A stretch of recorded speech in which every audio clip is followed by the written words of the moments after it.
And we are live 10 seconds later. Hey, man, how about you, everybody? Welcome into this week's episode of the Auburn Live Recruiting Call-In Show. Today is Tuesday, August the 23rd. I'm your host, Jeffrey Lee, Senior Recruiting Editor of Auburn Live on 3.com. It's a website. You should check it out. We got a special still going on, man. Practically giving it away for free. It's $1 for a year. And you'll get your money's worth in the first 5 minutes, man. This week, got a lot going on with recruiting, believe it or not, with the season coming up. We got visits being set, new targets being emerging. So we got a lot going on as we enter mid-August. Going to do our best tonight to take as many calls and comments from our listeners and fans and subscribers as we can. Going to let you guys dictate the topics of the story and help me do so tonight. We've got three dudes besides myself. We got Jhead, we got Pink, and we've got a special guest. Not even a guest anymore. Mr. Keith Niebuhr. Keith, you looking good over there with your white background, buddy. How you doing? Yeah, I can actually talk without moving my lips. If you notice right now, it's great. Shit. Yeah. Necromancer. Look at that word. Well, I'll have to. My background's got to be kind of plain because I twitch, I shake. I mean, I don't want to scare the crap out of somebody that they turn away from the show looking at me. So it's better we just do it this way. I'm okay with that. I'm okay with that. And also joining me as they always do, Mr. Jhead, Mr. Cole Pinkston. Mr. Jhead, how you doing, big dog? I can't complain, brother. I'm glad to be here tonight. Glad to be discussing this with this talented panel of people here. I mean, I was sorry to hear that Keith might turn into a gremlin if we put the camera on him. But other than that, really glad to get this show started. Glad to hear what everybody's got to say, whether they want to talk quarterback, whether they want to talk team, recruiting, however you want to talk about it tonight. Looking forward to the calls. And Cole, how you doing, big dog? I am glad to be back. I hate to miss it last week, but I'm back, baby. Let's go. You got a hat on this week. I do. Got a hat on. That fresh haircut ain't so fresh anymore, is it? Yeah. Yeah, it wears out after about a week. Yeah, mine don't ever wear out. I'm just telling you. Yeah, I need to get that one. I need to get your stylist number. Listen. Take it on down. All right, well, let's get up. Hey, listen, JP's jumping right in here on our chat with a great question for Keith. Keith, JP wants to know Janoris Wilson timeline. You know more about Janoris Wilson than anybody. Talk to us about Mr. G-Dub. Yeah, I just happened to see him today. I went over to Lakeland High in just east of Tampa to check out practice and get a better feel for his recruitment. And obviously, I'm going to have a VIP story tomorrow for subscribers that'll have more details. But what I can tell you is, as far as the timeline, all he's saying is he's close. I'm close, how close is he? Well, he was so close that he nearly committed back at Big Cat Weekend, which we've written before. He never said that, but our sources told us that. He confirmed that was absolutely 100%. Auburn's still in a strong position, but if he has a date set, he hadn't told me. And we'll see. I'll keep working on him, see what more I can get. But, I think it's just one of those things, kind of like when Auburn was recruiting Antoine Jackson all those years ago from Cedar Grove. It was close. And like 6 months passed, and people kept thinking, well, the kid keeps saying it's close. He didn't do anything. But, all along we felt good about Auburn's chances with him. And even if Janoris isn't ready to do it today, tomorrow, the next day, you still really like where Auburn sits. And I'll tell you this too. He said Auburn's recruiting him more at tackle, which is interesting because he's only 6'4". And but then, sometimes you go through and Jhead, Cole, Jeff, you guys may be NFL nerds more than I am, but sometimes you go through these all-pro teams. And I don't mean Pro Bowl. I mean all-pro, the best of the best. And sometimes the tackles are 6'4" and the guards are 6'7". And now you're seeing taller centers. So the paradigm, I don't want to say if it's shifting, but not everybody 6'4" is built the same. He's long and lean at 6'4". So he's kind of got a tackle frame, even though he's 6'4", and not 6'6" or a tackle build.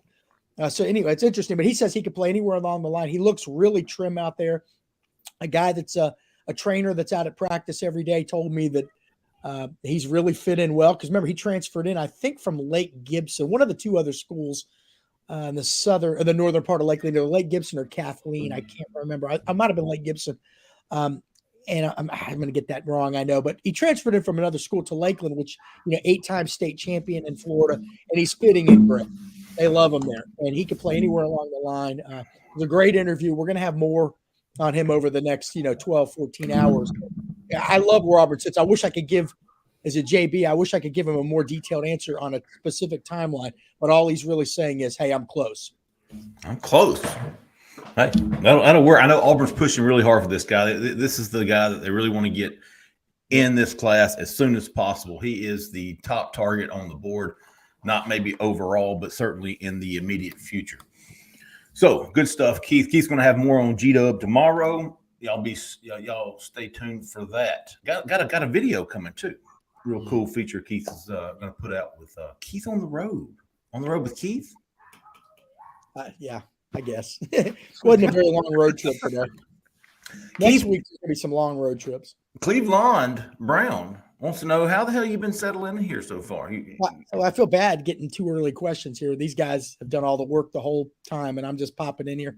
But no, it's been fine. I mean, it's been great. I mean, I'm just doing the same thing I've always done. I guess if there's a challenge, and Jeff and Cole and Jhead know this, it's that, for a long time I was doing it myself, covering recruiting. Then I worked with Jason Caldwell, who, obviously does a lot. But it's now I'm splitting this stories with a couple of guys. And it's challenging because, you're used to waking up every morning, Jeff, this, doing whatever you want. Now I got to wake up every morning, make sure I'm not doing the exact same damn thing that these guys are doing. You know what I mean? So that's the challenge. But otherwise, it's been fun. I mean, it's been great. I love covering Auburn. Always have.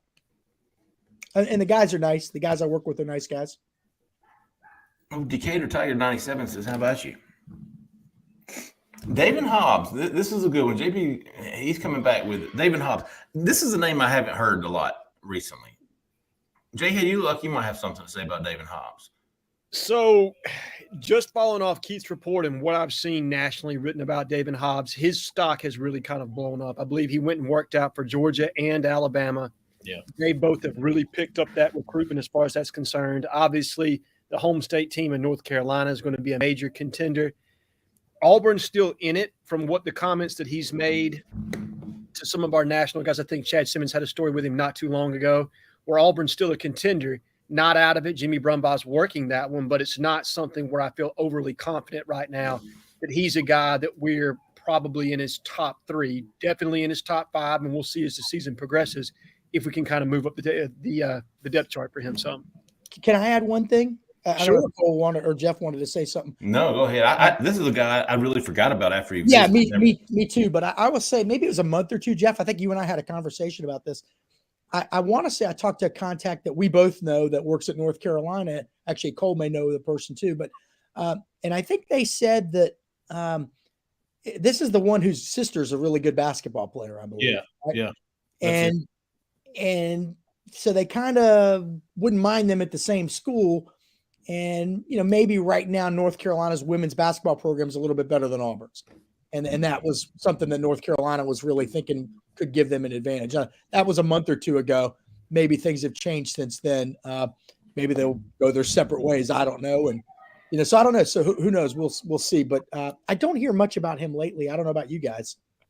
No, I haven't. As a matter of fact, he visited, I think, mid-June, and he was one of those guys where I thought I'll start paying a little bit more attention if he comes back for an official. That wasn't official, actually, if he comes back for a game. Mm-hmm. I think that was an official visit back in June. I think it was 2 weeks before Big Cat. And let me see. So he was a guy I didn't really pay much attention to after that. Didn't really feel like he was serious. I think he still had Auburn in his top group, but didn't put a lot of stock to it. Cole, I think you might have talked to him. I'm with Jhead. I think there's some buzz maybe around Alabama, Georgia, and still North Carolina too. I haven't heard as much with Auburn, so that seems to be where it's trending at the moment. So the RPM's got North Carolina as a heavy favorite, 92%. I also noticed he's got upcoming official visits to Tennessee and then already scheduled to be at the Iron Bowl for an official visit at Alabama. Already visited NC and Auburn. Yeah. So I don't know. Maybe keep an eye on him if he comes back. Maybe. Yeah. All right, let's see. Hey, has Tyler Justice, has she called in yet? I don't think so. Still waiting her. Thomas Jones. Is it better to wait to offer guys in the portal since we are concentrated on the season, or go ahead and a player if you're interested? And talking about O lineman from Texas that went into the portal. Well, you can only offer people that are in the portal. It's not like you can backdate or offer people before they get there. Well, I mean, Technically, yeah. I don't know. That's a good question. I mean, it's better to wait. Yeah, I mean, when I say good question, I mean, I'm trying to figure out the question. Yeah, me too. I mean, no, the minute you know you're interested in somebody, and we'll see this all the time. You guys see this. I feel like I'm cutting you guys off here, but a guy will enter the portal and we'll go look to see who the Auburn staff's following, and they're all following the guy that day if they want him, if they're interested. So, I mean, it happens pretty quick. I mean, but like you guys said, you can't really offer him before then. So it's a little bit of a slippery slope there.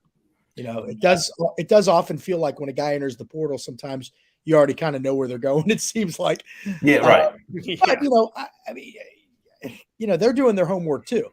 Absolutely. A lot of these guys are in the portal and they're saying, well, I know this guy recruited me coming out of high school. I'm sure he'd be interested again if I entered the portal too. So I don't know. I mean, I think Auburn's trying to do its due diligence, and they do. And I will tell you this: we've all gotten calls, I'm sure, from people on other staffs, just college people in general. That's, hey, have you heard any buzz about guys that may be going in the portal? Mm-hmm. So every staff is trying to look at the situations across the country. Oh, they got all these guys starting, and this guy's not even playing.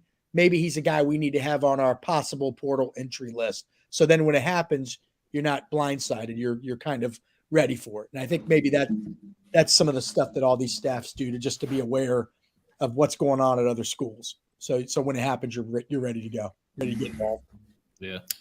Decatur wants to know any new developments on the tight end for this 2023 class. The only development I've seen in the last couple of weeks is the Brett Norfleet kid from Missouri, who's committed to Missouri. Auburn and Brad Bedell are still recruiting him, and it seems I think he's got an official visit locked in for that Missouri weekend.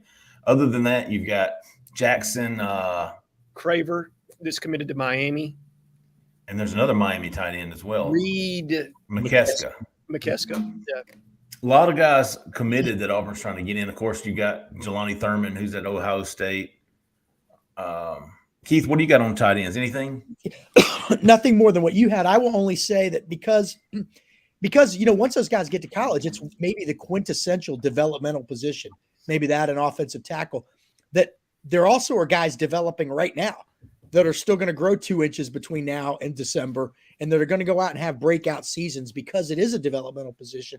A guy that maybe caught 8 passes last year may catch 38 this year and catch some eyes. So I think even if Auburn doesn't land one of these main guys now, that there's going to be guys emerging probably mid-season, second half of the season as new film comes out. It's just one of those positions that these kids are often tall and lanky and are kind of growing into their bodies and are late bloomers. And so I don't know. That would be my guess. If they can't get one of these guys, I don't think they're, the one thing they do is they throw to the tight end, and the tight end room is really good at Auburn right now. So I just don't think they're going to have a hard time finding somebody of quality. I don't, but it may just be a guy that comes on late. That's my guess. And another thing is, it's not a huge need.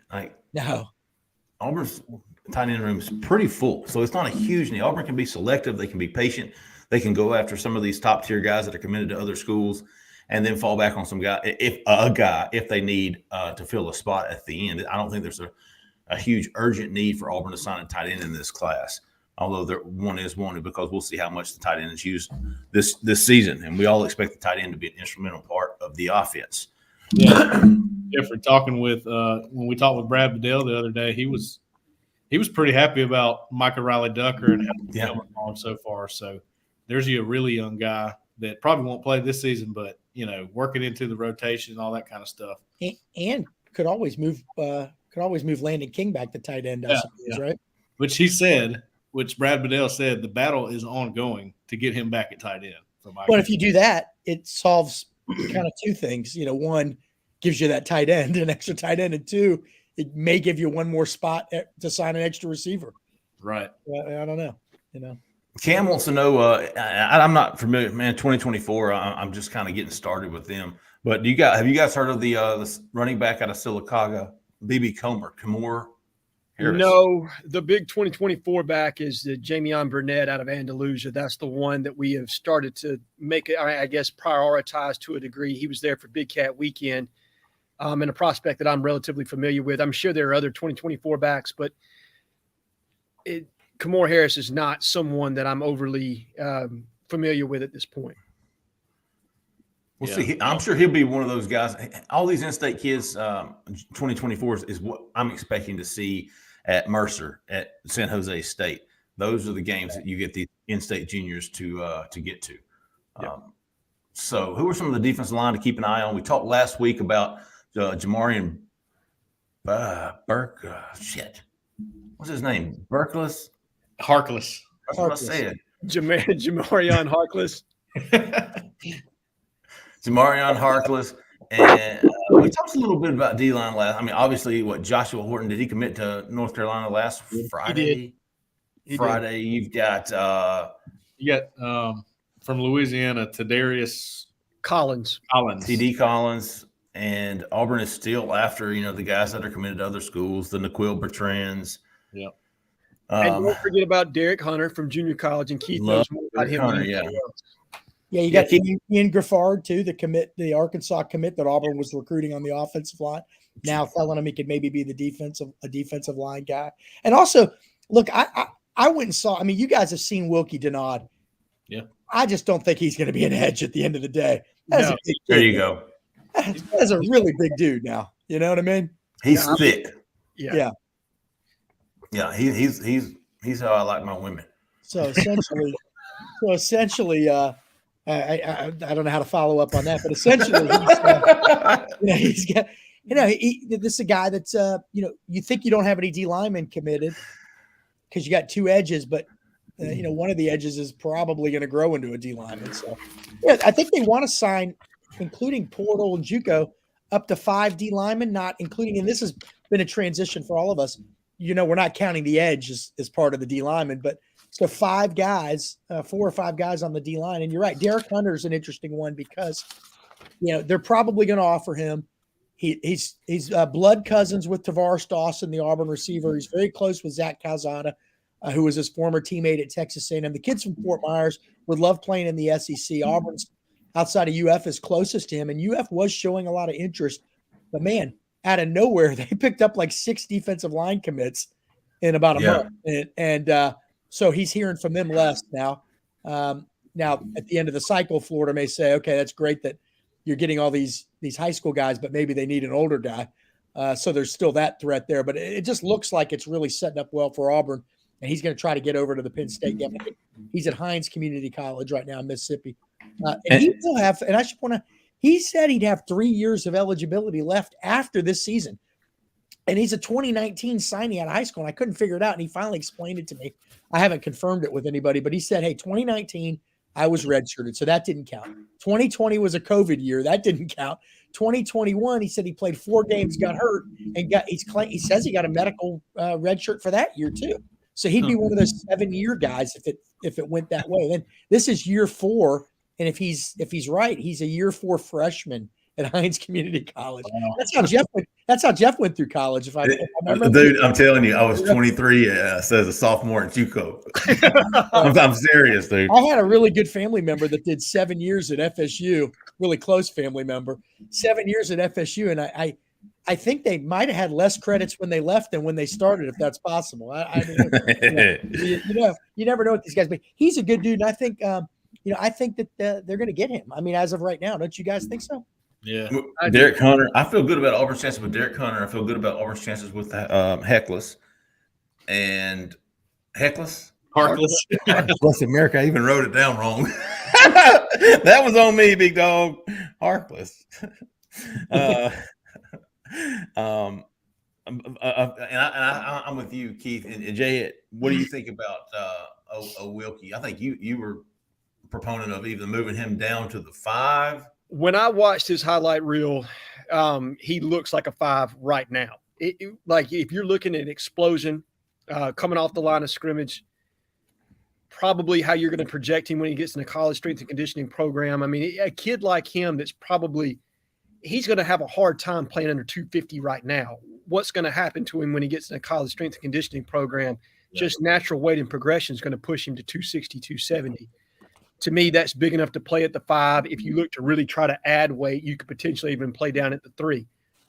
It all depends on how his body develops. But, yeah, I see him long-term, specifically to his skill set with his speed and athleticism, power. I think he converts better. He probably projects better on the defensive line. Well, can I interject one thing? I've been cutting you guys off left and right, I feel like. But, the board is going to shift, and we're going to see new guys. Jeff, you and I have been doing this for years. The guys will show up at games in October that we didn't even know were on their radar in September. And sometimes it's guys committed to other schools. I mean, we look at schools like Wake Forest and Illinois and Arizona, and we say, whatever, they ain't got much. Well, you know what they got? They got guys in the NFL.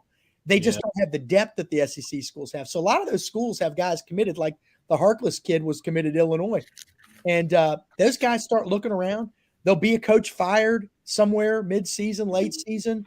A guy will leave for the NFL that you thought was solid, that you thought was sticking around like Spurrier did at UF. And things change. Things have a way of changing real quick.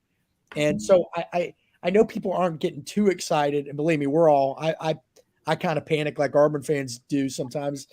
But, the reality of it is that's Penn State, Missouri, LSU games, there are going to be guys showing up that we had totally forgotten about. Maybe a Darren Reed out of Columbus shows up who's committed to LSU. I mean, you don't know. You don't know. Reed was another one I was going to add in there before we moved on. Defensive line guys to keep an eye on. Darren Reed being one of them. And again, there's guys that emerged. Jahmyr Gibbs, who's going to be Alabama's #1 running back this year. Yep. Nobody really knew about his senior year of high school, if my memory's right. Exploded with a great senior season. And then at the end, Georgia Tech got him, even though he had offers from a lot of the big boys. Mm-hmm. And so there's always going to be guys like that too. Just come out of nowhere. Byron Vick, who is Mike's brother, wants to know about Jhead. Could you be more specific about why you're officially worried about the quarterback situation? Jhead. So when I made that post, and I want to put this in the vein of my expectation, and I've been real clear on this, when the day Zach Calzada committed, in my honest opinion, they were bringing him in to play and compete to be the starter. Whether he eventually became the starter or not, they were bringing him in to come in and compete to be the starter. At this point, he's your number 3 quarterback. And I think that's been reported by every site that covers Auburn. That's something that Justin Hokanson has definitely put out there, that right now the pecking order appears to be TJ and Robbie at 1 and 2 in some order, more than likely TJ number 1, with Calzada really not in it. And to me, that's concerning. If you projected and brought in a guy to compete for the starting position, and he's right there around number 3. With TJ, it's how much growth has he made in the offseason. I think there's a good chance that he's made a lot of growth, but I haven't seen it. I haven't personally witnessed a scrimmage. I haven't had an opportunity to see him throw in practice. What's going to happen when the game is live for him? And then obviously with Robbie, it's just the complete unknown. He hasn't seen live game action in 2 years. So what are you going to get with him when he gets on the field? So it's not panic, but it is legitimate concern. And how Brian Harsin and Eric Keesall manage the quarterback room, to me, will more or less dictate how this season goes. Can they make sure that they build and cultivate an offense around one of these guys to be successful, whether it's a run play action and they build around Tank and they find somebody that can be efficient in the passing game, or maybe it's more wide open with Robbie and you're doing a little bit more zone read, run option, something of that nature. So how they handle that, to me, is the biggest point of contention this season as far as which way it's going to go, whether we're going to be successful or whether this is going to be another 6-6 type year. That's just my honest opinion. Yeah, I agree with you, Jhead. Just from observing TJ Finley, all the quarterbacks in our practice windows, which of course you don't get to see scrimmages or those kind of situations. You see drills, Right. But it's, everything about his throwing motion, TJ Finley looks the same to me, looks sort of similar than it did last year. I think what's got him sort of with a leg up on the competition is because operationally he's taking care of business. And, you got to make that decision based off of that. If everybody's sort of wavering a little bit, like Zach Calzada maybe misses a check here, or Robbie Ashford misses a throw too often. Then you go with the guy that can manage the game the best, and right now that seems to be TJ Finley. You know who missed a lot of throws was Nick Marshall. Whew. I mean, he completed about 58% of his passes.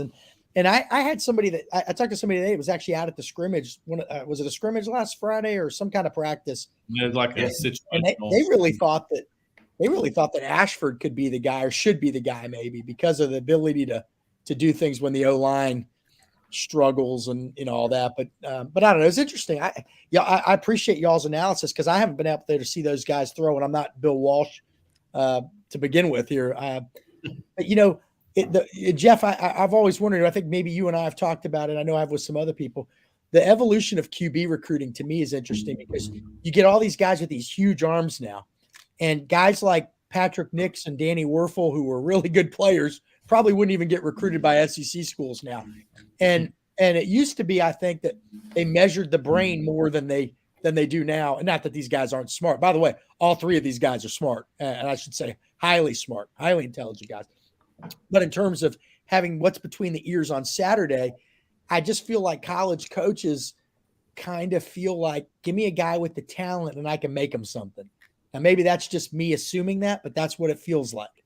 That's what it feels like. And so you always wonder with these guys, what do they have between their ears on Saturday?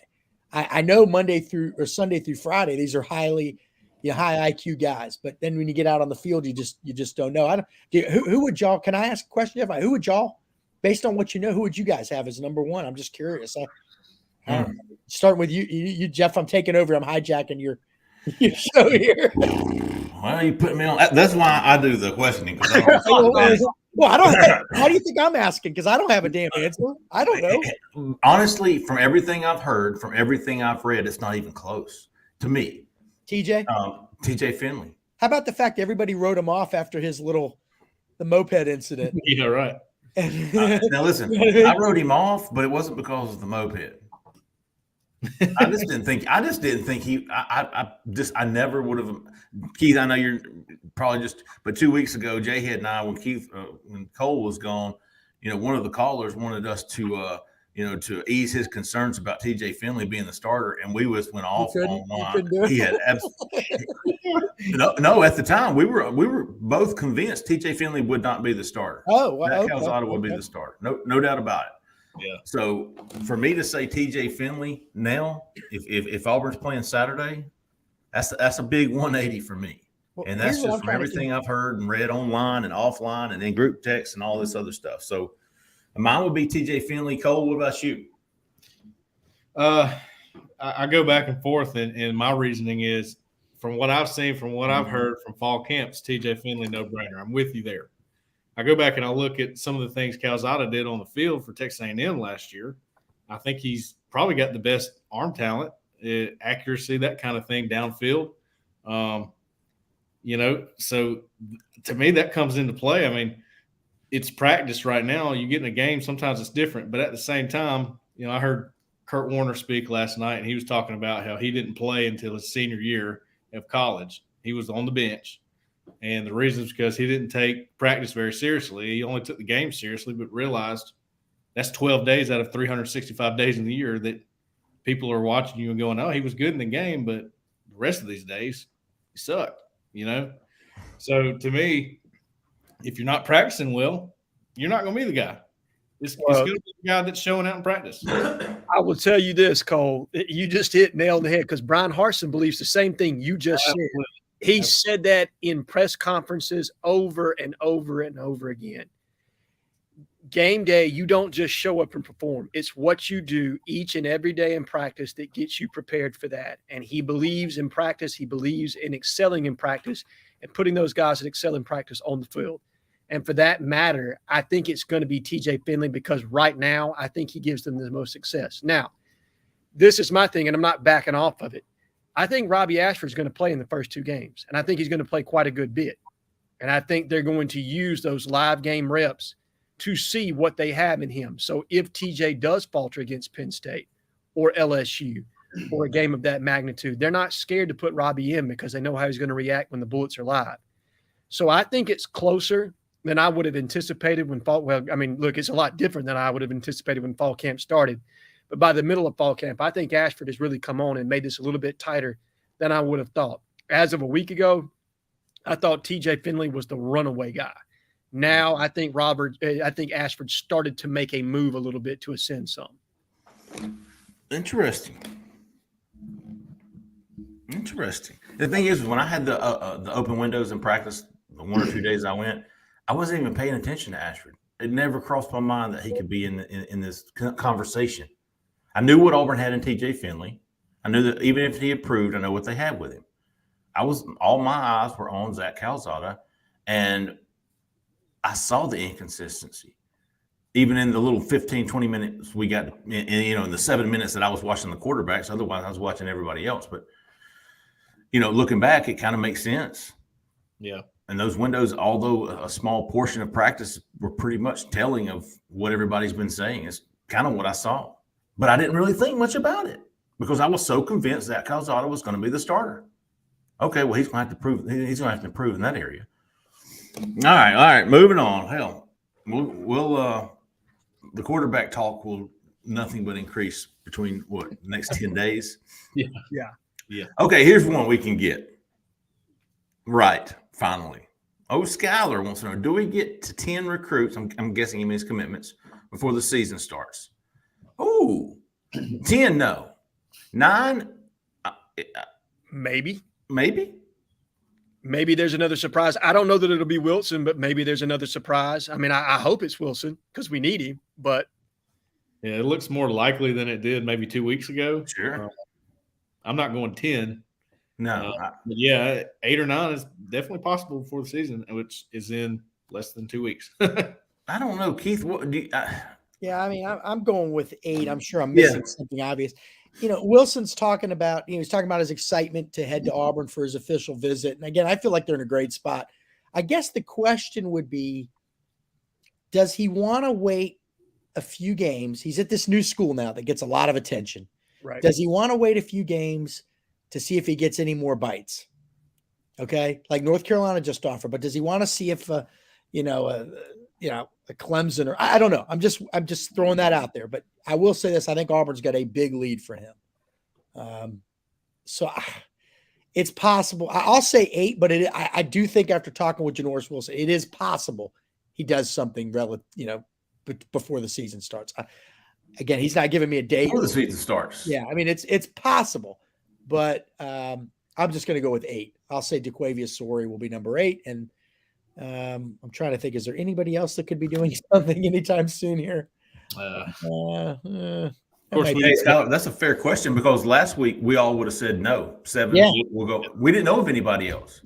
No. We were on the right path there, Jeff. You and I have been, we've been, and maybe you have too, Cole, but we've been both calling and trying to get a hold of the Quavius Sori for a while. Yeah. Without any luck. And so at least our intuition was right, Yeah. At least our intuition was right. But we think Auburn's got a good shot of getting him this week. But I don't know. I mean, Janoris Wilson, I'm trying to think. Doesn't seem like anybody else is right there unless I'm totally. We couldn't think of anybody. Yeah. And to me, I'm just reading the tea leaves here. If Janoris Wilson's coming in 4 weeks for his official visit, it seems like a great time to do it. Yeah.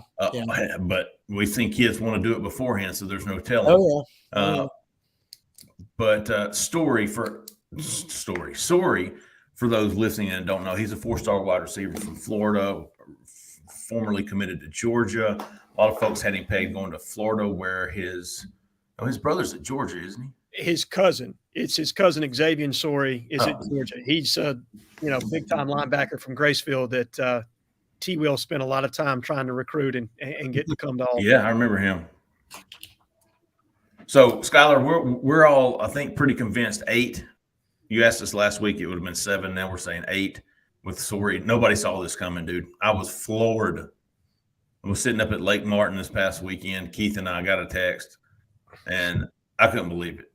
I mean, I could believe it because I know Florida's filled up, and Florida liked him at safety, and this, Alabama wasn't going to take him because of numbers. So I guess we could have seen it coming, but yeah. So, but I was very very surprised that it was going to happen so quickly when he hadn't visited since last November. He came for the Iron Bowl last year and didn't come back, or hasn't come back. So that was pretty surprising. Kelsey wants to know. Okay, go ahead, Jhead. I'll go Derek Hunter if we pull the trigger and offer. I think that's your 9. I think Janoris Wilson's going to wait. That's just the feel of it. Because I'm with Keith on this. It's not that he doesn't like Auburn, doesn't love Auburn, but I think sometimes when you get in a new school and a new atmosphere and you got a new coaching staff around you, they might say, hey, be patient. You're going to have bigger offers come in. Oklahoma is a school that was sniffing around with him. There's somebody else that missed on a tackle. Do they double back? I pray that Wilson jumps on. I do. But Derek Hunter, to me, seems like the person that could get excited if he gets an offer and says, you know what? I'm done. I'm ready to commit. I'm jumping in right now, and I'm securing my spot. Yeah, I would agree with that. The only thing is I would say, and again, I'll probably be dead wrong here, they haven't seen him in person in a long time, if my memory's right here. Okay. And so, did they look at him before? Now, Brumbaugh wasn't at Auburn last year, so he wouldn't have seen Hunter on the sidelines. Like, in other words, Mike Bobo saw TJ Finley throw a few years ago when LSU played in South Carolina. So he actually did some advanced scouting before Auburn landed TJ Finley. So I don't know that they've seen Brumbaugh's seen Hunter in person since high school, since he was in high school.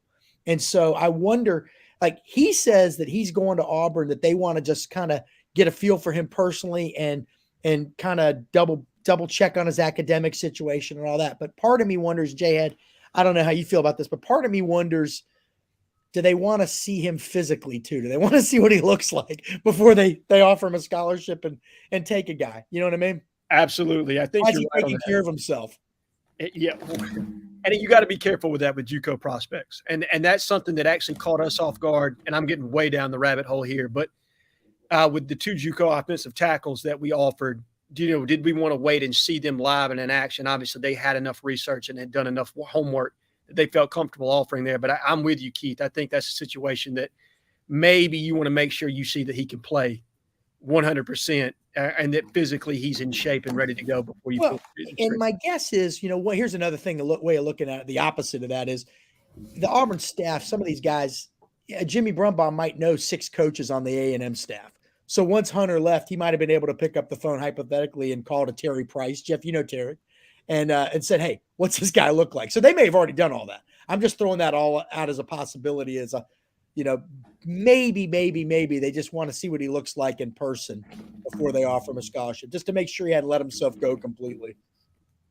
And here's why. Because Auburn feels like once they offer, he's going to commit. He's going to want to commit. So it's basically, are we going to take this kid's commitment? Well, before we take this kid's commitment, a.k.a. offer him, let's see. Let's do our due diligence on this kid. Jeff, and you're right. I think that's oh, sorry, Jeff. And also one other thing, the last few years, at least, Auburn's been real hesitant to take JUCO kids super early at the risk of scaring away high school kids. So potentially they could wait. If they know that they're his best situation, they could kind of make him wait. And then if other schools start jumping in, then you push. And it's a dangerous game of chicken sometimes, I know. But if you feel good about 3 high school guys, but then you take a JUCO defensive lineman, and then those high school guys are like, well, hell, this guy's – and this is an old guy. This is a 4th-year guy. He's older. He's more physically SEC ready than maybe I am right now, and maybe that goes my chance of starting early. So sometimes Auburn will wait. Marquise Burks, they waited. Dre Butler, they went on late. There was the defensive lineman they signed from Mississippi Gulf Coast a few years ago that was from the LaGrange area, if my memory's right.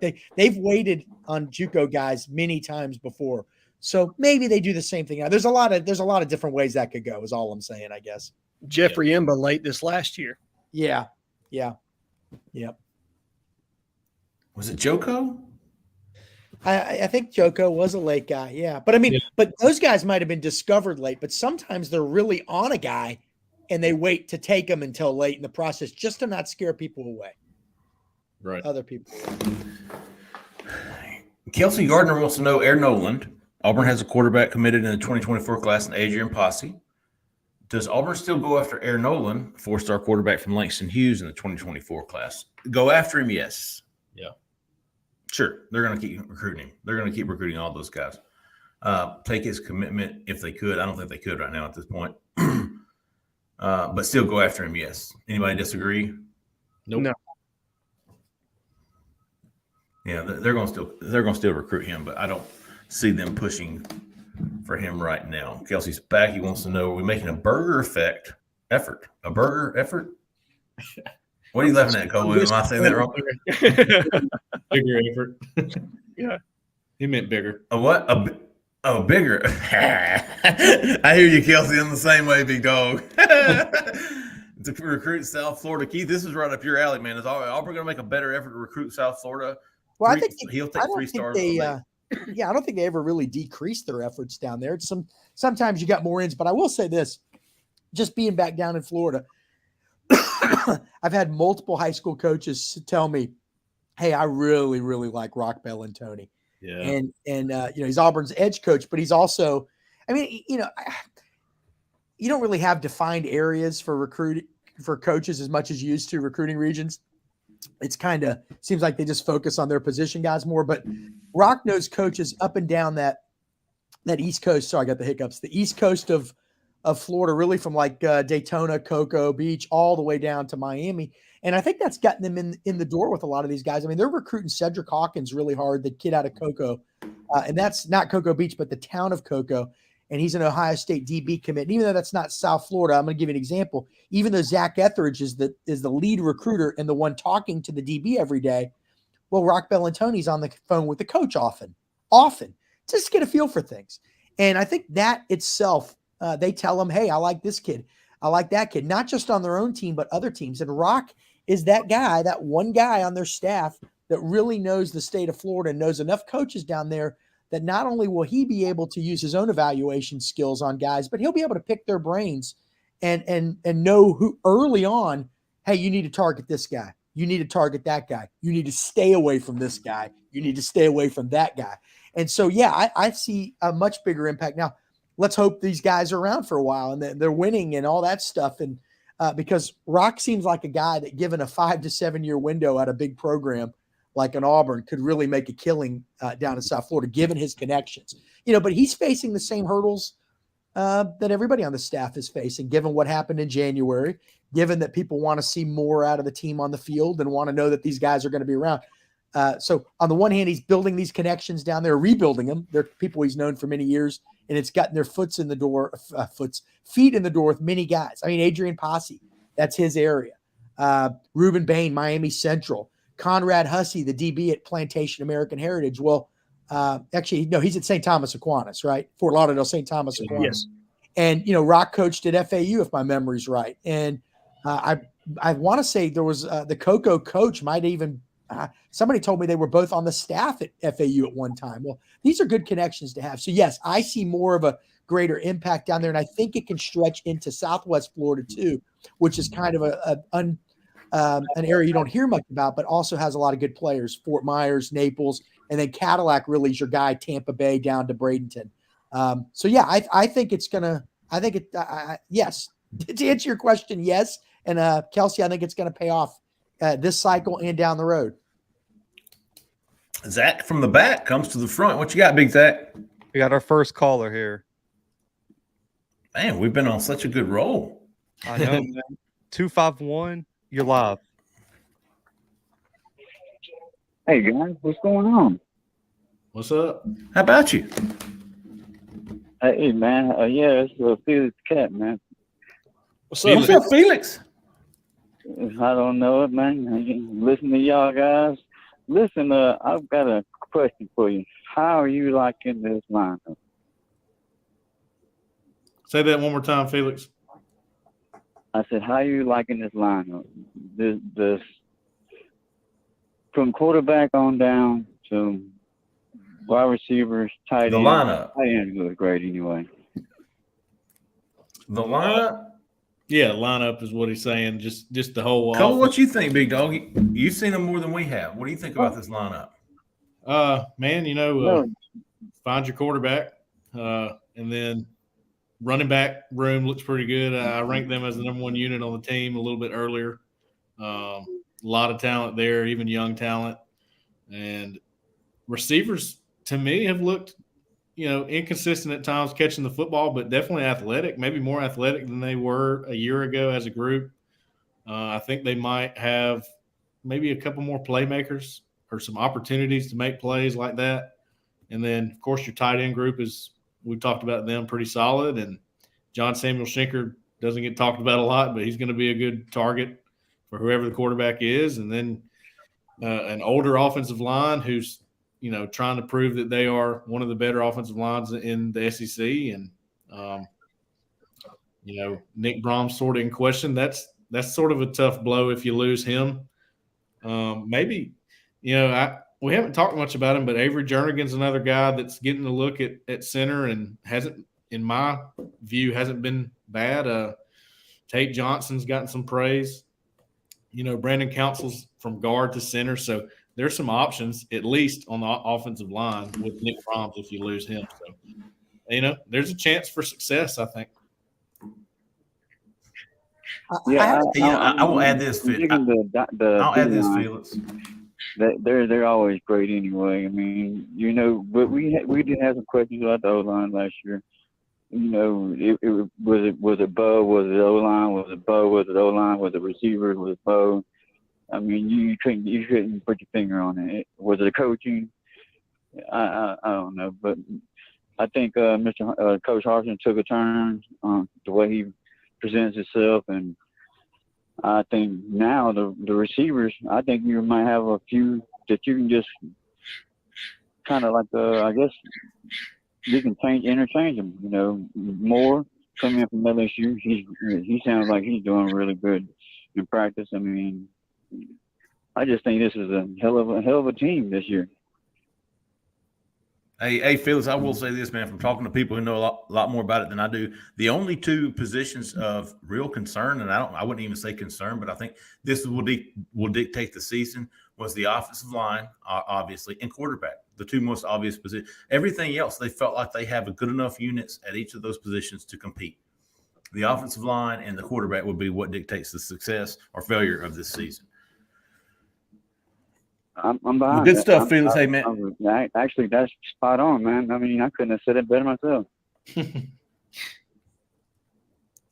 we appreciate you, Felix. It's just, I don't know.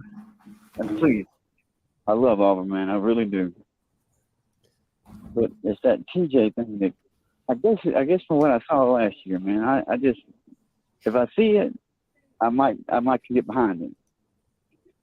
Yeah. Just gotta show me. Hey, I'm the same way, dude. I'm glad somebody's thinking the way I am. I feel like an ass saying that, man. Oh, I feel the same. It's a lot easier to believe in something when you can see it with your own eyes. And I don't know that anybody has seen enough from TJ Finley to believe that he can lead this team to success. But we haven't seen practices. We haven't seen what's going on in the film room and how much he's improved. So so I completely understand that, Felix. I'm right there with you. As I said earlier, when I went to watch practice, I knew what Auburn had with TJ, so I really wasn't watching him that closely. Yeah, I was more in tune with Zach. So I think that's fair, Felix. You want to see it to believe it. Yeah, I mean, and until you do, it's tough. More it's than tough. we do, and so a lot of us are like, from what we've seen last year, we're kind of like still on the fence, because everybody that I know, as far as, War Eagle fan for sure, is like Kazala, or Robbie, But it's just that Finley thing from last year, man. It's just, I'm sorry, dude. I feel like a dick. No. I feel like I'm sorry. I feel you, big dog. I'm right there with you, man. But anyway, I'm right there with you. Thanks a lot for taking my call, War Eagle guys. Appreciate it, man. Appreciate you, Felix. All right, we got one more caller. Felix is trying to get the channel demonetized out here. Well, 205, you're I'll live. say something. Can I say something, or we got the new question coming in? 205. I'm gonna put you on mute. When Keith gets done, we'll get to you. Yeah, I'm sorry about that, but if you want to have hope and belief in TJ Finley, look no further. And I'm only making this comparison in one way here. Charlie Ward as a junior threw 17 interceptions. Charlie Ward as a senior won the Heisman Trophy and ran away with it. So is he Charlie He Ward? threw I'm not saying 17 interceptions. 17 interceptions, and he was not a young guy. Okay. Yeah. And my point is not that he's Charlie Ward, but sometimes guys grow up. Sometimes the guys around them grow up. He knows the playbook more. He's, you just don't know. You don't write somebody off. And another way of looking at it is if Ashford's got all these capabilities and Calzada's a guy that a lot of people thought could come in and take the starting job, and TJ, if he wins this job, then he's beat out two pretty good players. Yeah. Two pretty good players. That's not a terrible way of looking at it. Last year, he didn't really have to beat out anybody. Bo struggled in the Georgia State game, and then when he got the job back, he got hurt, and it was TJ's. I mean, this time he went out, we think, and at least as of now, and has kind of grabbed it and taken it.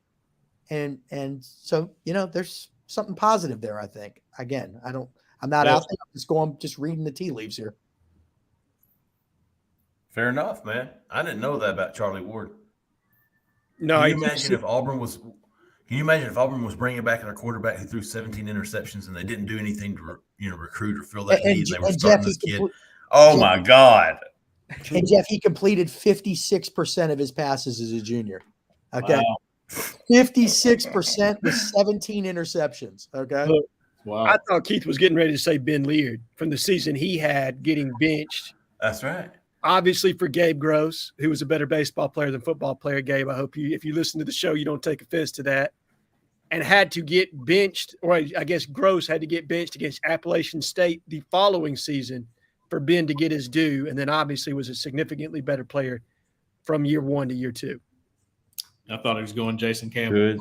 I did too. That's who I thought when he first said it. Nah, Campbell's developed. Oh, Jason. Oh. Yeah. It was more. Well, they threw him in the fire as a true freshman, did they not? Yeah. I mean, you knew he was going to improve at some point. But everybody was thinking he was the 5-star bust. Anyways, all right, Zach, get us back to the phone line, big dog. That guy's been waiting. 205, you're live. Who we talking to? Where you calling from? Hey, fellas, War Eagle. This is Russell from the home of Bo Jackson. How y'all doing tonight? Doing good. How about you? Russell? Doing well. We got a crowd in there tonight, it looks like. Well, everybody, the whole family. Yeah. Yeah, it's a little elbow room. Yeah, on a quarterback jump I was just talking about, I had something else I wanted to talk about just to kick it off. That's if TJ Finley starts like it looks like he's going to, does that give enough time for possibly for Calzada to make some improvements and learn the playbook and kind of work some of the rust out in his arm that people spoke of on accuracy issues? There's a couple of not pickup games, but games we should easily win and hopefully get him in and get some good action. Could that possibly give him a chance to work his way, you think, back up in the competition? Maybe not necessarily for Penn State with it being such a big game, but depending on outcomes of games and how the offense is performing, it might open up an offense, a position for Ashford or Calzada to make a move. And not saying that Finley's not going to seize the job and do great, which, I hope all of them do great. But I just kind of feel like maybe there's an opportunity with our first few games to kind of give Calzada a little bit of opportunity to get in there and learn the playbook a little bit more and fine-tune his game from his injury, from his comeback. But yeah, there was one more question. I don't know if y'all wanted to comment on that, but I have another question after that. Sure. All right, look, Jhead, I got an opinion on this, but go ahead and hit Russell up. It all depends, Russell, on where Calzada finishes in the pecking order. If he's number 2, then there's a great chance that he could get in and knock some of the rust off and really start to impress his coaching staff. But as of today, he's number 3, and it's significantly difficult to play 3 quarterbacks in one game and to stay within the game plan when you're doing it. I think by the time a third quarterback gets in, typically speaking, you're not really the reps that you're getting at that point are not quality reps, and you're probably trying to run the game out at that point. Now, we'll see. Maybe they let him execute the full offense when he gets into the game. But if he doesn't finish higher than 3 at this point, it's going to be very, very difficult, in my opinion, for him to be able to show anything in the first 2 games to give the coaching staff any encouragement. Now, that doesn't mean that he can't progress throughout the season and become the best option at some point. but I think he's going to have to show that through practice more than he's going to be able to show it through games. Cole? Absolutely. And same with Robbie Ashford, I would think as well, with him working his way up there. So he'd have more opportunities, considering he's the backup at this point. You're saying being third string, it's going to make it even harder to make a jump this season. It would, in my opinion, it would make it hard to go from 3 to 1. And unless there's an unfortunate injury or something of that nature, or a quarterback play is just not what we need it to be. Jay Lee, what you got? Sorry, go ahead, guys. Go ahead. Well, listen, I'm old school when it comes to quarterback play, man.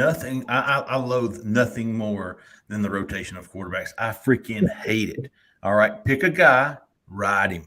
Listen, you better have some chemistry before Penn State comes to town, because if you're still shuffling the order in quarterbacks and you don't have a set plan, and I hate the package. It's gut.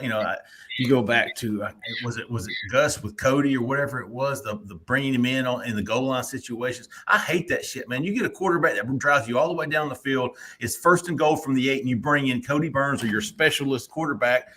It pisses me off, man. That Penn State game's huge. You better have some chemistry going. Who was it, Cole? He did that with Cody, with Kyle Frazier, with Joey Gateway. Yeah, damn. I'm sorry. Kyle Frazier's supposed to put me over the edge, man. Holy shit. Sorry, folks. Hey, Cole, you didn't have to do that to me. I'm sorry. I got you one better. He did that with Jeremy Johnson when we would pull Sean White out of the game. Oh, my God. They played what, 4 quarterbacks against Clemson? He did it with Chandler Cox. It was 3. Yeah, Chandler Cox was a quarterback. Well, I guess you count Chandler in his pirouette. And yeah. So I'm of the decision, Russell.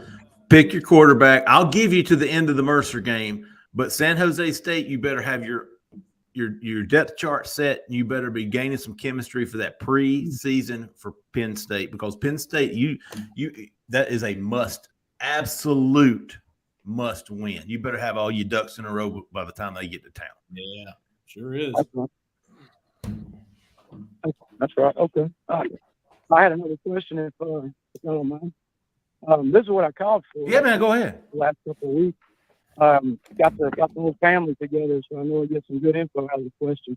I'll try to make it quick, because I was just trying to run out of my head. Say hypothetical, we get the guys that we want in this class coming up, the guys that we want. And I'm not going to be absurd and just, go for the number ones at every position. The guys that we've been recruiting that are high up on our board, if you went down the list, what would an all-star team look like at this point? And I know we need to put some wins on the board, absolutely, to even think about a possibility of getting some of these guys. We'll just say we over. How about this, Russell?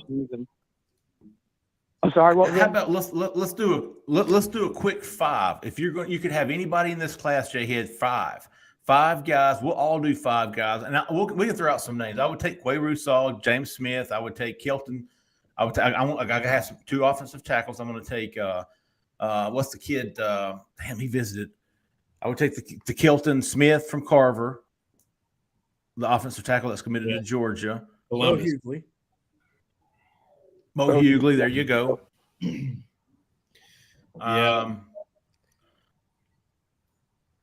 Probably I would want a big. Maybe a Jhead Nosberry linebacker type guy, one of the top linebackers. There you go. One of those C.J. Allen, Lewis Carters. I'm trying to think of positions of need. Edge, you're going to get Quay Russaw. Edge, no line. You need a defensive lineman. You're going to get James Smith, and give me 2 offensive tackles, and then a best available Jhead Nosberry. Yep. That would be it, Russell. I mean, that wouldn't be all, but that would be the first 4 to 5 off the top of my head. Anybody got anything to add there, Keith? I didn't really quite get the question. If you could have 5 guys out of this class. Oh, if I could pick 5 guys. Okay. Yeah, I mean, Russaw, Smith, Cedric Hawkins, Bo Hughley. Yeah, Cedric Hawkins. And you know what? They need a JUCO O-lineman. So they got to have somebody that can play right away. Now, obviously, they're going to hit the transfer portal, but maybe like an Elijah Philippe, somebody like that, the the JUCO. The best JUCO offensive tackle out there. I think Yeah. they could do with that. I know they want a quarterback in this class, but even with attrition, even if somebody leaves, they would still have 3 on scholarship next year. I think they'd be fine. Running back, you've got a guy committed that's pretty good, pretty dang good. So yeah, those would be my guys. Those would be my 5. Mine's a little different, but hey, I'm with you on that, Keith. I would say because I want to make statements, we're going obviously Quay Russaw, James Smith 1 and 2, Jaleel Hurley number 3, DJ Chester number 4, and I'm going Jade Nosberry number 5 because I want to make a statement and flip a guy from Marcus Freeman, who might be the hottest recruiter in all of college football right now. Well, he was until he was until the Keeley kid decommitted last week. Well, that's true. That's true. That wasn't pretty on the message boards. But. No, I'm sure it wasn't. I'm sure Tom Lloyd was busy. Hurley and Chester there, Jhead. Do what, buddy? Hurley and Chester were 2 good additions there. Yeah, those are mine. Yeah. And I like DJ Chester even more than Bo Hughley. When I watch the tape, I don't see a ton of difference. I really am impressed with what I see from him as far as from a versatility standpoint. I completely agree on that. Okay. Yeah, I do too. I mind if I throw another question? Sure, man. What you got, Russell? Yeah, I was just going to say, hopefully we can finish out a class with guys like James Smith, Quay Russaw. Icing on the cake, happy Merry Christmas, maybe get Reuben Bain to go along with what we got now. We got the Joshua Horton possibly maybe at some point down the road, and that's why I was going to get y'all's feedback on who the top guy would be for that position. But we don't have time now. But Lewis Carter, Osbury, people like that, C.J. Allen, Hurley, Cedric Hawkins, we get flips like that and get these guys that we're going at, the top guys. Roderick Robinson, another running back. I wouldn't know where to start with receivers. I know we all got to, but and then a Bo Hughley, if we finish out like that, with a 10-win season, hypothetically speaking, what's top 5 pushing, maybe top 5 to 7 possibly? What do you think in the rankings in the class? I'll finish up and thank you guys. Warriors. Appreciate you, Russell. Jeff, I don't think anybody expects Auburn to have a top 5, even the top 10 class. I mean, listen, there are 10 schools in this country that are recruiting at an elite level, and Auburn isn't one of them right now. Right. I think the ceiling for Auburn is top 15. I really do. It's just there's 4 months until signing day. There's a lot that can happen between then and then. Yeah, a lot of things would have to happen for Auburn to finish with a top 10 class. Yeah. Top 20 probably for me right now. I think we're probably looking at a finish very similar to last year if things break the right way. I mean, I think 15 to 20 is probably what you're looking at if things break the right way. Well, and don't forget this too. Just as Auburn's trying to flip guys, if Jeremiah Cobb keeps playing the way he's playing, well, we've heard that Georgia's interested. There's going to be people trying to poach him, trying to poach Carmelo English. I almost called him Carmelo Anthony. Carmelo English. So it works both ways. So, that's right. A lot of challenges ahead, no doubt. But I think between 17 and 20, given the challenges they've been through, wouldn't be terrible. And hey, if the team wins 9 games, you get in the top 15, and all of a sudden you're right up there with all the big boys again. Right. And then the other factor is, because obviously we know quantity is factored into the equation of team rankings, how many spots do they reserve for the portal? I think they're probably going to try to take as many high school guys as they can, but if it starts to look more appealing with, entries into the portal than it does with people that they actually have on their board, how does that all factor in? So there could be some of that at play as well. No, you make a good point. One thing we know is they're losing a lot of guys off this current team. So even if you're signing elite high school guys, you're still going to need some JUCO guys, and you're still going to need a bunch of portal guys because you're going to lose 6 or 7 of your top offensive linemen. You're going to lose your best running back. You're going to lose your most productive linebacker. You're going to lose some guys on the defensive line, including your main edge guys. You're going to lose guys in the very talented secondary. And by the way, if I could throw one thing out there, I'm about to post on the board. I talked to somebody at the scrimmage last week that said that they think Keontae Scott has first-round ability. Yeah. Damn. Yeah, I just thought that was an eye-opening comment. Now, doesn't mean they can't be wrong, but it was pretty interesting. But yeah, so I think you're right, Jay. They're going to have to grab a bunch of guys in the portal and JUCO guys. That'll affect the ranking. But you know what, though? Even really strong programs are saving a lot of spots for the portal now. So it all kind of balances out at the end of the day. Well, it seems like Yep. it seems like they're going to go for the guys they really, really want in the high school class, and then definitely have to go to the portal for offensive line and edge, right? And then you look at some other positions, and if they land the guys they really want at those positions, you get like Osbury, Allen, those guys at linebacker. You may not look to the portal as hard there, but you got to at offensive line and edge. It seems like no choice. Yeah, you're gonna have to have an upperclassman at edge, right? Yeah. I would think so. I would think that would be one of the first positions they look for to add. Jacob Hudson wants to know thoughts on the staff having open practice one week before kickoff. I didn't know about this, but it's definitely not for recruiting purposes, Jacob, because it's a dead period until September the 1st. So recruits cannot be on campus. Cole, do you know anything about open practice? No, I haven't heard anything on that front. I have I don't know as a fan day. They may be opening it up and having like a fan outreach type day where they're going to bring people in and let them kind of see like a situational period or something of that nature. Okay. That is being rumored. That would be great. Relatively soon. That would be great. Oh, that'd be great. Alex Brown, this is a good question, man. I don't think Damari Alston, he wants to know about Damari Alston taking the number 2 spot. You guys would know more than I would, but I like what I've heard and I like what I've seen from Damari Alston in the 10 days that he's been on a college practice field. Yeah. Do you think ultimately or eventually he takes the number 2 spot from Jaquez Hunter? Whew. I don't think so. Not this year. No, he's not going to. Jaquez is a damn good back. Yeah, he is. He's a change of pace from Tank as well. So that's probably why he's the number 2 guy. He's solidified that number 2 spot, I would think. But man, like I said, Damari's been impressive as a younger guy and loved his film coming out of high school. And you got to love his demeanor. He's got a confidence about him. You see it when he's walking around and all that. So he's adjusted well and probably maybe earning a carry or 2 here and there. I could see him getting 50 carries. Me too. Because, you're going to need a third back. Yeah, this is not 1987 or as Brent Fullwood, 1986, where you'd feed it to a guy all day long. Tank Bigsby doesn't want to get beat up against San Jose State, and you don't want to get beat up against San Jose State. So, Damari's been I don't know. I mean, there's just something about him, man. Yeah, there is. He's so confident. You look at him in like a sleeveless T-shirt, and you're like, it doesn't look like much, man. You know what I mean? He's not that tall. I could take him. Yeah, he's not that tall. It kind of reminds me, again, I'm not comparing him to the ability of Warren Sapp, but when I would go in the Bucks locker rooms years ago and you'd see Warren Sapp with his shirt off, I mean, he looked like Grimace. I mean, you know what I mean? And Damari also doesn't look like Grimace, but he doesn't look like Bo Jackson. Okay. Right. And then you hear all these things about him. He's just a natural, I guess. Maybe he's just a natural. The vision, Keith. I think that's what separates him from a lot of backs. He just has that feel in the run game that you just can't coach. You can't teach it. Some guys like Emmitt Smith are just elite with it. And Damari has fantastic vision. You saw that on his high school footage.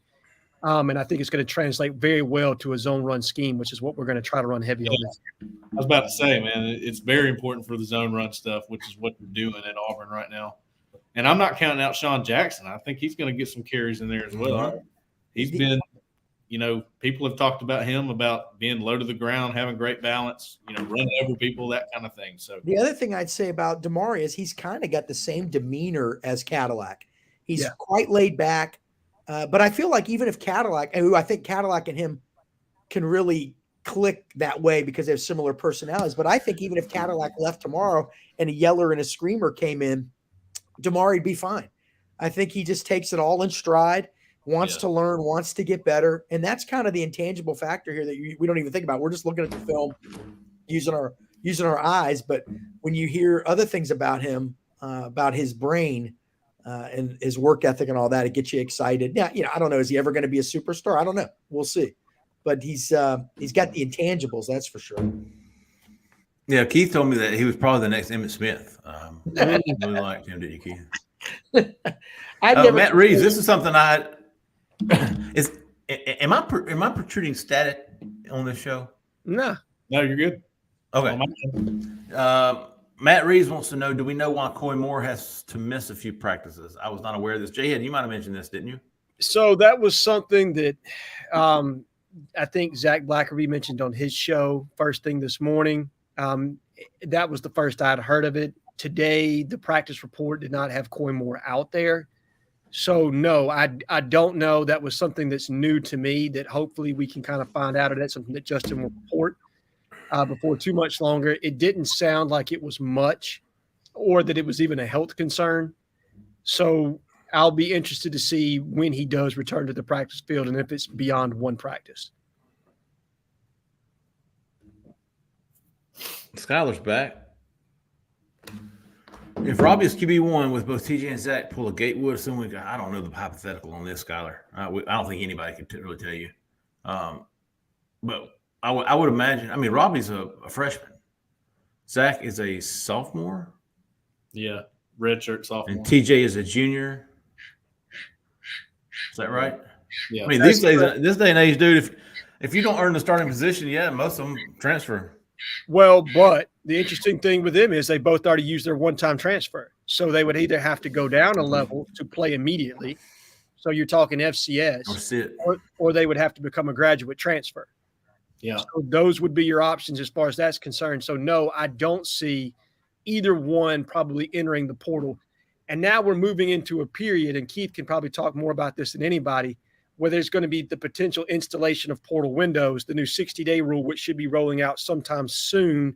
I know the NCAA, the rules committee has voted or has pushed that forward and denied the multi-year transfer option. So it'll be interesting to see how all that moves going forward. But, no, I don't see either one of those two leaving in the middle of the season just due to their circumstances. Well, and I don't know all the direction the NCAA is going to go, but leaving in the middle of the season, I mean, a guy could get hurt. A guy could play well through 6 games and stink it up in week 6 against 5 games and stink it up against Georgia and Ole Miss the next 2 games, and then all of a sudden you're the guy. So I mean, it wouldn't, now if a guy's rolling and you're 5-0 and he looks flawless out there, that's one thing. But I don't know. It seems like that. What would be the benefit of leaving? What would be the benefit of leaving? You'd miss all that practice time. You know what I mean? I don't know. I don't know. I don't think anybody would leave midseason. I think that'd be a big mistake. Leaving is one thing, but leaving midseason's another. Hey, Zach, let's do us a little lightning round to close this up with if you want to hit us with some. All right, Brandon, in y'all's opinion, who will be the quarterback that takes the first snaps, third quarter of the Penn State game? Great question here. Great question. Jhead. TJ Finley. Cole. Yeah, I'll go with Finley right now. Keith? I guess I got to go with Finley. I mean, Me too. Hard to predict this stuff. Yeah. That's my opinion right now. Ask me next week. I might change my mind. James Barnett. Awesome show, James. We appreciate you, big dog. Question: do we not trust Harsin to make the right decision at quarterback? I do. Coy Moore, by the way, is not in trouble. It's just so it's nothing to worry about there. If anybody was asking. Do we not trust Harsin to make the right decision at quarterback? It just feels like fans feel that if TJ gets denied, we're going to have a losing season. That's exactly what I was saying when Keith said about Charlie Ward. Imagine what would have happened had that been Auburn and TJ Finley had thrown 17 interceptions last year and was scheduled to start. So yes, James. Unfortunately, a lot of fans don't trust him. Which, by the way, TJ only threw 1 interception in his 3 games, which I was kind of surprised by. I thought he threw more than that, but there were times they thought he protected the ball well, and other times when inaccurate. So I was going to say I'm going to have to swallow what I was about to say. Look, I'm just telling you the stat. We've talked about his inaccuracies. I was going to say some of those balls landed in the stands, man. As long as they didn't land in the opposing hands. Yeah, there you go. Kelsey wants to know, is it correct that landing sorry, Keith, you're kind of a recruiting rankings guy. I don't have I see the question.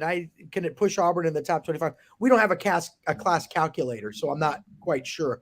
It wouldn't surprise me, but I don't have a way of directly knowing. I think somebody posted on the corner. I can't remember who it was. I'll try to figure it out and give them a how about you on the Shrivel Pod, but I think it was going to push Auburn in the top 30. That's right. It was Jhead, I think. Yeah, Jhead. Had that, and yes, it would have, by his calculation, would put us in the top 30. I trust Jhead. Auburn is currently 39th. So they'll jump a few spots for sure if he picks Auburn. because he is a 4-star. Four-star, but on 3. Landon King, as we know it, is kind of falling. He's not falling down the depth. He's just low down the depth chart at wide receiver, right? He's made his move. Jhead. Yeah, he's still transitioning to the wide receiver position. You're looking at a raw product that's trying to get into route running. I mean, he's a very physically talented kid, but young, still developing. He's probably your number 8 receiver this year and will be utilized in the slot and probably down in the red zone for goal line matchups, things of that nature. Right. A guy that you can throw the ball to and he can compete in phase, over a smaller corner. So you're probably going to see him used situationally this year, but it's just a situation where he's still developing. Give a guy time. Not everybody is on the same curve as far as from a development aspect. Yeah, they want him to be an all-around receiver eventually. That's what they want to work into being. But right now, he's a situational guy, goal line, that kind of stuff, like Jhead said. That picture is killing me. Donovan, no beat boot wants to know, is TJ being called a practice warrior and folding in a game under pressure might be because he's never been a starter in a good situation, even at LSU? Shit, yeah, it could be. Yeah. I mean, look, he came in a COVID year, so he had almost 0 summer reps or summer practice. He came to Auburn, didn't have basically had 1 month of a summer and a fall camp. So this is his first spring to actually go through. Yep. You really don't know how he's going to progress. TJ Finley for Heisman. I said it. Hey, Shacker. Shacker. What y'all thoughts on Janoris Wilson? Shacker, you should have been here at the first of the show, man. Keith was killing it, but Keith went and saw him today. He's going to have a big update on him tomorrow. Keith even thinks he even has more confidence in his Janoris Wilson to Auburn prediction now than he did. Thinks it could come any day now. Keith, if I missed anything, let me know. Shacker. Dustin wants to know, live in Milton, Florida. Milton, Florida is home to Emory Williams. That's what I said. The high school is around the corner from my house. Should I be watching some of Emory, the quarterback? Okay. Let me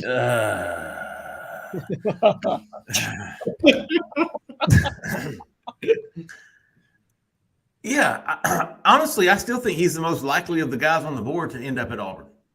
I don't think Auburn's going to push for a commitment anytime soon. I think they're going to make sure that they are out of it for others before they push for Emory, or unless Emory has just a lights out start to the season.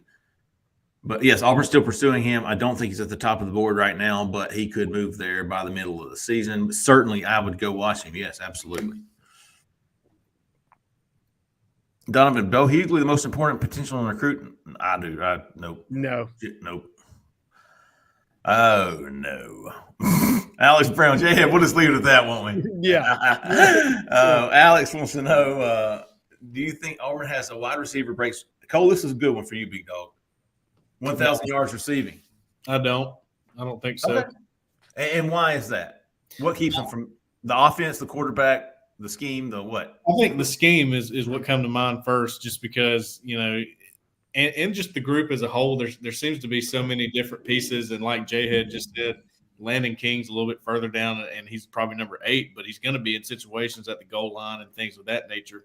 So you got so many options that they're going to try to figure out who's the guys and all that kind of stuff. I just don't see the closest maybe Jhead Jackson, because, he's the number 1 guy, but he only had 300, maybe 400 yards last year. 535 yards last year. A bit more, but still, that's 500 more to go to get to 1,000. I don't know. I'm not. Jeffrey, your face right now is priceless on that, man. Was that Auburn's leading receiver last year? Kobe Hudson was the leading receiver at 565, I think. and Schenker was 3rd, I think. Yeah, with 415 or something of that nature. Yeah. Leading receiver this year, who do you think? I'm going to go with Malcolm Johnson Jr. I think they're going to spread it around a good bit. But I think Malcolm Johnson Jr. is a guy that's impressed in fall camp. I think he's a guy that they trust. I think he's a guy that TJ is going to target early and often in the season. Jhead would probably be my number 2. And then I think it'll be closely grouped, whoever that slot receiver is, whether it's Chick Dawson or it's JJ or Javaris Johnson in the slot. I think that'll probably be your number 3, with Schenker being your number 4 wide receiver this year. That would be my guess as far as if you're trying to group catches as far as where I project guys to be. And I do think they're going to work that slot a lot more. I think that's going to be a plan to be able to stretch that down the field. Yeah. Good stuff. Zach, we called up, big dog? We're good. Excellent, man. Excellent. Great show, man. We appreciate Keith jumping on here with us, man. I hope becomes a regular. Appreciate all the calls. We had 2. All these people. You know what? We were too lenient with folks this week. We were too quick to go answer their comments and questions on the show. We didn't prioritize. We didn't make them earn it, with a call. Tyler. Hey, JP, Cleveland, Thomas Jones, Decatur Tiger, Byron Vick, Skyler, Kelsey. We appreciate all y'all. Felix and Russell, the 2 calls, man. You guys are the MVPs of the show this week. Jacob, Alex, Matt, Brandon, Rodney, Donovan, Dustin, and Alex. Again, man, we appreciate everybody listening. We appreciate everybody's comments, questions, calls. Great show, great fans, great questions. We appreciate everybody. Y'all make sure to look for us later this week. Shrivel Pod. DeQuavia Sori, the 4-star wide receiver, is going to be announcing a commitment on Friday. Auburn looks to be in a really good spot there. Keep an eye on that. But I think that's it. Unless I'm forgetting anything, y'all go subscribe and like our YouTube channel. I don't know what it does for us, but it does something positive for us. And it also gives you notifications on when our videos are posted. It's pretty cool, man. Keith's going to have some really good stuff on Janoris Wilson. Cole's going to have some really good stuff tomorrow on an in-state kid committed to Penn State. Keep an eye out for that. So we got a lot coming up this week as Auburn gets closer and closer to kickoff, man. Again, we appreciate everybody listening. Y'all be sure to tune in to Auburn Live on 3, $1 for an entire year. Go get signed up if you haven't already. I swear you will not be disappointed. For Jhead, for Cole, for Keith, for Zach there in the back, man, we appreciate everybody. Stay out of the left lane. See you.